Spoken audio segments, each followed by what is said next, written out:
Mike Craven, I need 2 minutes. Tell me why I should be interested in the mighty Texas State Bobcats. Is this a tough one? I jokes aside, I was like bring Ish in here for this one, right? Ish's gonna burst through the door like need a reliever. You talking S? Need a reliever. No, I think this is a very important year for Jake Spavital, right? I mean, this kind of feels like one of those kind of like make or break type of years for Texas State. I think the good news for Texas State is they have a really good running game, a good offensive line. Their passing game should be better. Like Lane Hatcher comes in from Arkansas State, who's done it at this level. He has 7,000 career passing yards in the Sun Belt. You know, he went from conference foe Arkansas State to Texas State. So he's going to be facing some of the same defenses, some of the same teams. There's not going to be this like, hey, you have to adjust to moving to this level or figuring out this defense. He should have a pretty good feel for the conference. So I think the offense has to be better. The defense should also be better. They're kind of changing some things around, moving some guys around. Jordan Revels is going to have a big year. He's going to be more on the edge and able to just, get after the passer. For Texas State, it's amazing. Like that 4 wins last year, was the best they've had in about a decade, right? And so they've never made a bowl game as an FBS level program. Who are they? What do they want to do? And I think this year is going to be the year where we kind of figure that out if they don't get to 6 wins, because they don't have the greatest support behind the scenes. Like they're still in the weight room, for example. Texas State has to have 3 or 4 different like sessions to have one weightlifting session because the locker room or the weight room's not big enough. If they practice indoors, they go to San Marcos High School.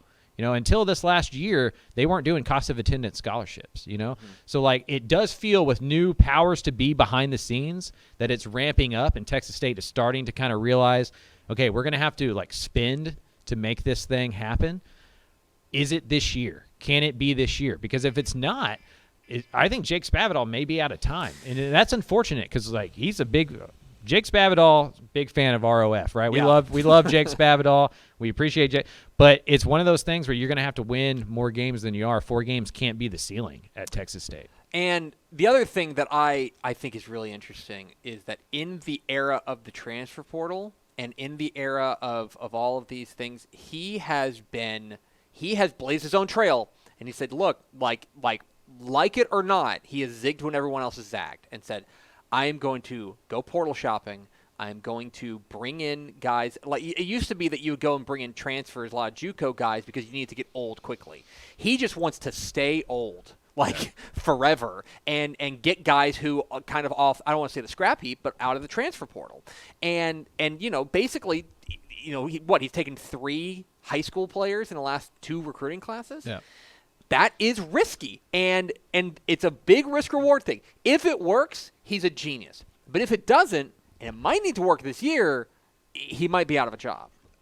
But some of it's out of necessity. Like the Zion Childress thing is the perfect example why Jake Spavital does what he does. They go to New Caney. They find a quarterback that nobody's really recruiting. They get him to Texas State, turn him to safety, and he's an all-conference safety. Yeah. And as soon as he gets to be an all-conference safety, he's at Kentucky now. Yeah. Right? So if you have limited resources, right? If you're not Texas A&M, where you can just like jet set across the country and bring in whoever you want. If you have limited resources, you have to spend that wisely on the recruiting trail. You can't just bring in all these high school guys, find all these diamonds in the rough just for them to kind of polish up and then go play for SEC teams, right? If you can get a guy as a transfer, especially if he has 2 or 3 years of eligibility left, it's hard to transfer second time.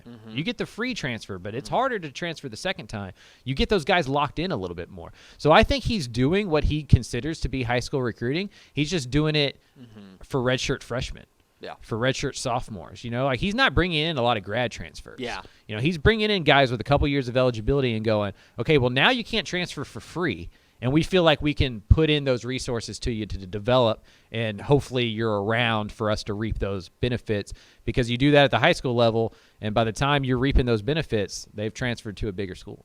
Hey, thanks for watching this clip here on YouTube. If you like this kind of stuff and you want more of it, make sure you subscribe to our YouTube channel. And remember, you can watch us live every weekday at noon at TexasFootball.com, Facebook, Twitch, or here on YouTube.